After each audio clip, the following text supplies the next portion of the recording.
Gomez and Company welcome former SU quarterback Eric Dungey thanks to Liverpool Pool and Spa on the flagship station of SU football, TK99 and TK105. Eric, good morning. How are you today?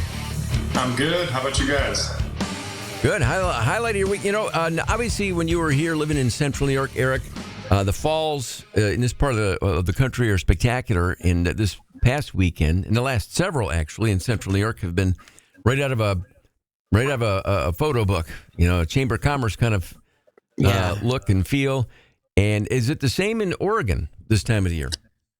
You know what? It's starting to rain now in Oregon. The rain is officially back, so definitely not as pretty as back up in Cuse. So a lot more time spent inside. I think the fall and the everything being outside is kind of past here, and it's more so now. You got to get used to the overcast, the gloom, and all the rain. So what did you have a chance then to do this weekend with no SU football game? Did you just kind of hang out and catch all the other action?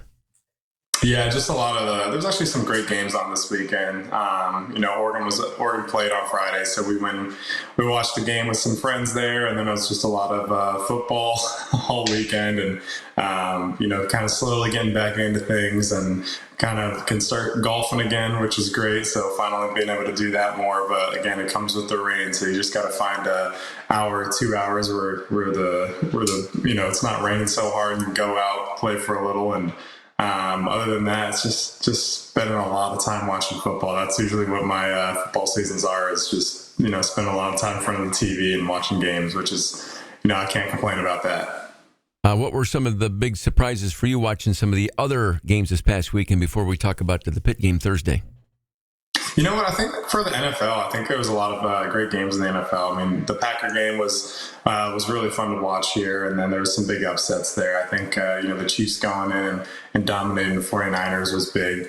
But as far as college football, I think there's a lot of movement, and I think for Syracuse, it's great for them.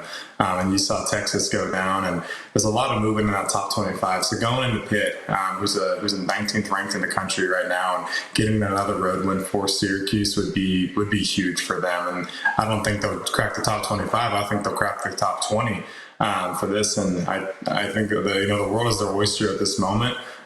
Pitt's had some tough games. They've had a lot of close wins. I think for Syracuse, they're more athletic. I think they have more upside here. It's just going to be tough to go on the road, and Pitt's got all the momentum. But I really just like Syracuse on paper, and they're a big dog. I think 5.5, 6 point dog going into Pitt. But I think Kyle McCord's going to have another big game, and Aronde Gadsden's going to have another breakout game here. He's just too big, and I think he's going to match up well against these Pitt defensive backs. At the beginning of the season, Eric, and this goes for every college team from here forward, you don't really know what you got until you know what you got. The guys that end up staying or coming in or transferring in, and however guys end up on the team. And for Pittsburgh, did you have them at this point in the year being undefeated, ranked in the top 20? And what are they doing that is enabling them to play as well as they've been playing? You know what? They're finding a way to win.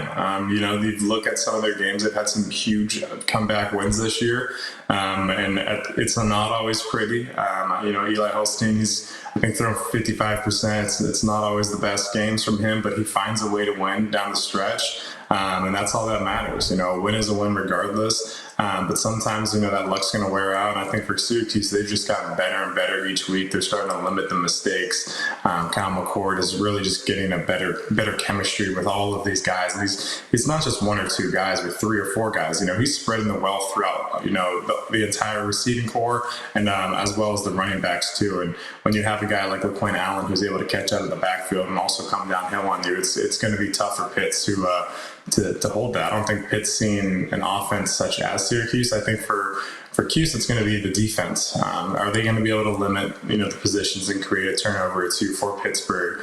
And if you get up on Pittsburgh on the road, I think you're going to put yourself in a lot better position. And don't let them get comfortable. I think Desmond Reed is a solid running back for Pittsburgh. He's very small and compact, but he gets great yards, and he can also have a big play there. But if you're going to force Eli Holstein to win the game with his arm, I think we're going to be in a lot better position. So getting up early is going to be big for Syracuse, and making sure that they sustain that lead, and then create some turnovers for Eli and get him uncomfortable back there, and start to feel that pressure. Once you go 6-0, you start to see the light at the end of the tunnel. And pressure starts to get amplified a lot more.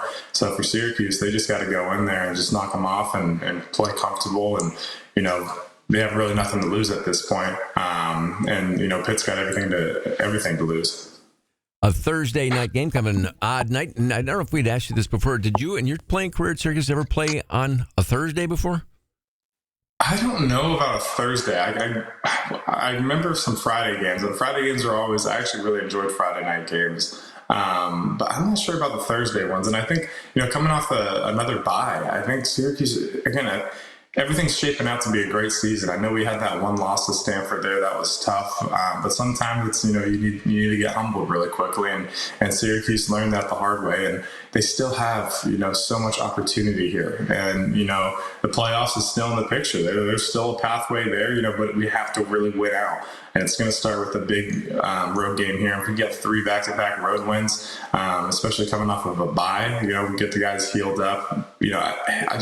I'm very hopeful for this. I'm very optimistic, and everything's shaping out to be a great season for these guys. It's just got to take it game by game.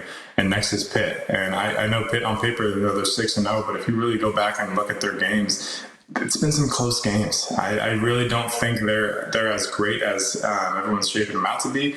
And 5.5, 6 points is a big dog for Syracuse, so I really do expect them to go in and put up some numbers here.